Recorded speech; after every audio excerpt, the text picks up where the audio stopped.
साथियों, आपने देखा होगा ये कांग्रेस के शहजादे पिछले 5 साल से सुबह उठते ही माला जपना शुरू करते थे।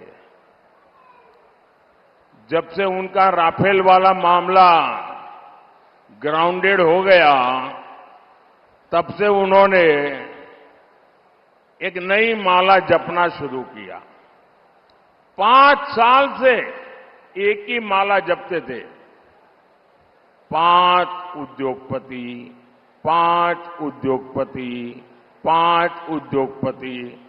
फिर धीरे धीरे कहने लगे अंबानी अडानी, अंबानी अडानी, अंबानी अडानी। 5 साल से। लेकिन जब से चुनाव घोषित हुआ है,